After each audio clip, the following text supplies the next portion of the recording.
السلام عليكم، مرحبا بكم في فيديو جديد. وصفتنا اليوم ان شاء الله وصفه زوينه بزاف، عجيبه في المفعول ديالها.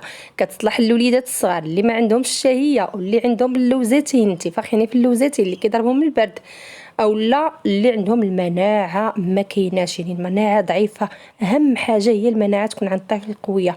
وهاد الوصفه هذه كتعزز المناعه وكترفعها لا بالنسبه للكبار ولا للصغار ولا حتى الكبار ديال السن. شي حاجه اللي زوينه كتحيد البلغم هذاك اللي كيكون في الرئتين ولا في الحلق، وايضا كتقوي العظام وكتزيد الماده الغضروفيه. شي حاجه اللي هي زوينه بزاف بزاف، ضروري ما تكون هاد الوصفه هذه عندكم في كل بيت.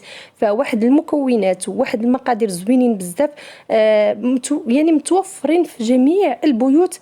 علاش ما نديروش بحال هاد الوصفات هادو تكون عندنا على طول السنه؟ ماشي بالضروري تكون عندنا في الاوقات اللي كيكون فيها البرد، لا ضروري تكون عندنا على طول السنه. كي قلت لكم راه كتقوي المناعه لا بالنسبه للكبار ولا بالنسبه للنساء اللي كيعياو هكا في البيوت ديالهم، ولا حتى الرجال اللي كيصيبهم الارهاق في العمل ديالهم، الناس الكبار الشيوخ. شي حاجه اللي هي الطوب. نبقاو مع مقادير والطريقه ديال التحضير. بسم الله على بركه الله. اللي كنحتاجو ليه هنا هو التين، واحد الكميه ديال التين، سواء نص كيلو او لا 250 غرام. المهم التين المجفف او اللي كنقولوا لها حنا الشريحه. انا عندي هنا الشريحه البلديه، اي نوع ممكن انكم تستعملوه. غسلتها مزيان هكا في الماء، رقدتها في الماء حتى زولت هذاك التراب اللي كيكون عالق فيها، ومن بعد درتها في واحد الصفايه هكا كتستقطر من داك الماء ديالها حتى كتنشف ليا هذيك الشريحه. ندوزو المكونات الاخرى. على طول الفيديو كاين مكونات وكاين مقادير، يعني بقاو مع الفيديو حتى الاخر باش تشوفوا حتى الاخر الفيديو. انا كنضيف مكونات اخرين ان شاء الله. كل شيء غادي يعجبكم ويعجبهم هذا الفيديو هذا. عندي هنايا المكونات الاوليه: معلقه كبيره من بذور الشيا، معلقه اولا 2 معالق كبار من السمسم اللي هو الزنجلان، وايضا واحد العشرة ديال الحبات من الباديانه او نجمه الباديانه او لا اليانسون النجمي. بالنسبه لهذا اليانسون النجمي فوائد ديالو كثيره بزاف بزاف. اللي بغى يتعرف عليه ان شاء الله غادي يخلي ليا تعليق ويقول لي بغيت الفيديو يعني مفصل على هذا المكون هذا. غادي ان شاء الله نزلو معكم، اكيد غادي يعجبكم بزاف وغتستافدوا من هذا المكون هذا اللي ما كيعرفوش الناس كثارين وما كيستعملوش في المطابخ ديالهم. شي حاجه غادي تتفاجئوا فيها بالنسبه لهذا اليانسون النجمي. غسلت هذا اليانسون النجمي، وايضا غسلت هذاك الزنجلان، ووضعت هذوك الثلاثيه المكونات بثلاثه بهم هكا في واحد كيشتو في واحد الكاسرونه، وغادي نزيد عليهم زيت الزيتون، واحد الكاس هكا 150 ملي حتى 200 ملي المهم زيت الزيتون على حسب نتوما والكميه اللي كتفضلوا. المهم الا قويتوا فيها راه مزيانه. غادي ندير هاد الكاسرونه في حمام مريم، يعني بان ماغي، علشان ان الزيت ما خصهاش تكون مباشره منها النار. وضعت هذاك الزيت مع هذوك المكونات بثلاثه فوق النار، وغادي نخليه الزيت سخن لمده واحد ربع ساعه وهي في الحمام مريم باش دوك المكونات يطلقوا ليا مزيان الفوائد ديالهم في هذيك الزيت. ناخذ هنا القرعه اللي كنت غسلتها وعقمتها، ضروري من التعقيم، يعني الطريقه ديال التعقيم كلشي تيعرفها. واحد الاناء يكون كبير هكا، واحد الطنجره تكون فيها الماء غليان، وكنوضعوا فيها هذه القرعه هذه لمده 5 دقائق حتى 10 ديال الدقائق وهي كتغلي في هذاك الماء. بهذا كنكونوا عقمتها وخليتها حتى 6 قطرات من الماء ديالها. وهنا غادي ندوزو المكونات المتبقيه دقه دقه. عندي هنا الثوم، كي شفتوا كاين الثوم الابيض والثوم الاحمر. من الافضل انكم ديروا الثوم الاحمر.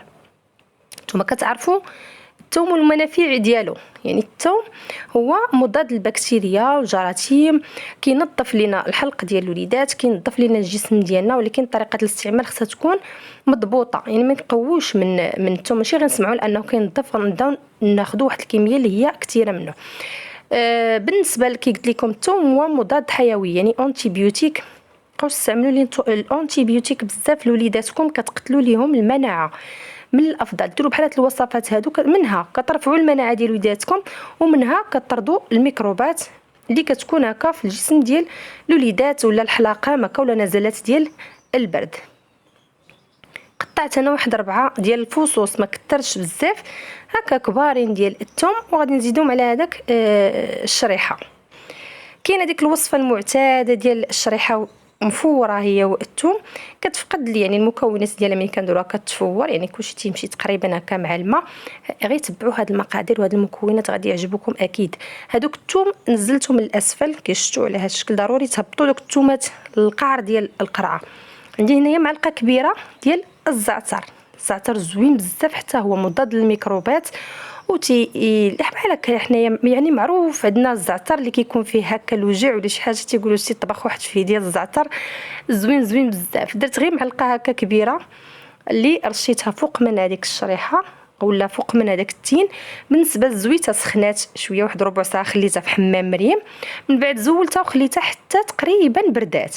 ما نديروهاش على الشريحه وهي سخونه، خليوها حتى كتبرد، وكنصبوا هاد المكونات على هاد الشكل هكا فوق الشريحه على هاد الشكل هذا.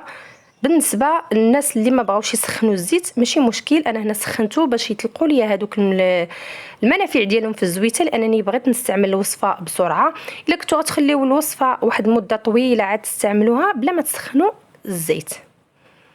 هذيك الباديانه اولا نجمه اليانسون كنحاولوا اننا ننزلوها للاسفل. ممكن ديروا هذا المكون هو الاول عاد ديروا عليه الشريحه من الفوق، يعني هذا المكون ديال الزيت وهذا الشيء والثومه وكل شيء، هما الاولين تسبقوهم في القرعه، عاد تحطوا فوق منهم هاد الشريحه هذه. هذوك الباديانه نزلتهم لتحت يعني حتى لهذيك الزيت باش يبقاو تيطلقوا المفعول ديالهم في هذيك الزيت على هذا الشكل هذا. كي كتشوفوا صافي كلشي المكونات نزلوا على الزيت. انا هنا مازال غنزيد هكا واحد نص كاس ديال الزيت هكا تقريبا حتى كنقرب نعمر يعني فوق من الشريحه. الزيت بطبيعه الحال هاد الزيت راه ما كتضيعش، يعني راه هي اللي كنستعملوها بحال الشكل ديال السيرو ولا اي محلول هكا شراب للوليدات والناس الكبار وحتى يعني جميع الاعمار. المهم غطيتها بزيت الزيتون على هذا الشكل هذا. كي كتشوفوا الخلطه تجي زوينه ورائعه ولذيذه بزاف. الثوم والباديانه خصهم يكونوا ملامسين للزيت باش يطلقوا الفوائد ديالهم، خصوصا الثوم. كنغلقوا على القريعه ديالتنا على هذا الشكل هذا. كيفيه الاستعمال وكيفيه التخزين ملي كنغطيوها على هذا الشكل، الزيت راه ما كتبغيش الضوء.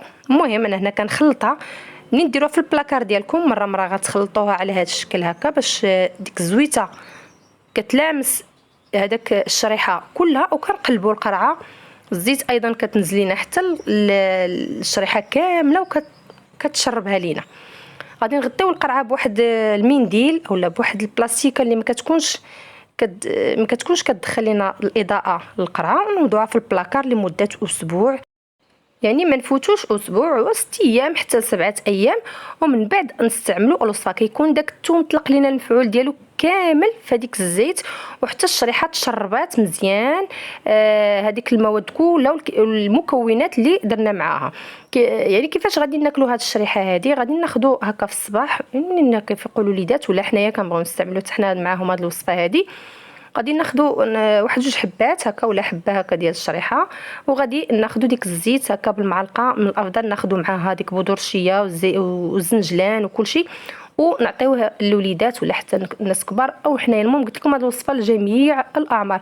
كناخذ ديك المعلقه هكاك ديال الزيت على الصباح قبل من الفطور، وناكلوا واحد الحبه هكا ديال الشريحه زوينه بزاف.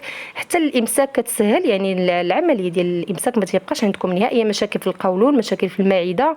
كتقوي كي قلت لكم المناعه، مضاد حيوي مهم، هشاشه العظام كداويها، بزاف ديال الحويجات يعني كتصلح لهم هذه الوصفه هذه. كناخذ يعني هاد القريعه ديالتي كنحطها في البلاكار لمده 6 ايام، وعاد كنبقى نستعملها يوميا ان شاء الله بشفاء الجميع.